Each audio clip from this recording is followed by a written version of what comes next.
RGV గారు క్యారెక్టర్కి suit అయ్యే వాళ్ళని తీసుకుంటారు. కానీ ఇందులో ఒక క్యారెక్టర్ అంటే వైఎస్ భారతి గారి క్యారెక్టర్కి సంబంధించి యాత్ర 2లో ఉన్న ఆమె కొంచెం బాగా పర్ఫెక్ట్ అయ్యారని సినిమా చూసిన వాళ్ళందరూ అన్నారు. మీరు ఆమెను మిస్ అయ్యారనే ఫీలింగ్ మీకు కలిగిందా?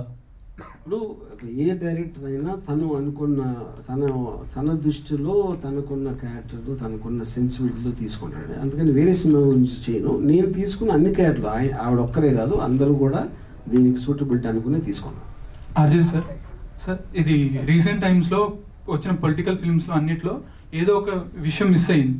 అంటే క్యారెక్టర్స్ మిస్ అవ్వడమో లేకపోతే పార్టీస్ నేమ్ కానీ చేంజ్ అవ్వడమో ఏదో ఒకటి జరిగింది. మీరు మాత్రం ట్రైలర్ చూస్తుంటే ప్రతి విషయం ఎలా ఉందో అలా తీసినట్టుంది అండ్ అదే ప్రొజెక్ట్ చేసినట్టుంది. సో దానికి గల కాన్ఫిడెన్స్ ఏంటి? సెన్సార్ నుంచి ఏమైనా ఇష్యూస్ రాలేదా? అంటే ఇప్పుడు సెన్సార్ ఏం చెప్పింది మేము చేసాం అనేది అది ఇప్పుడు అనవసరం అండి, ఎందుకంటే అది అయిపోయింది.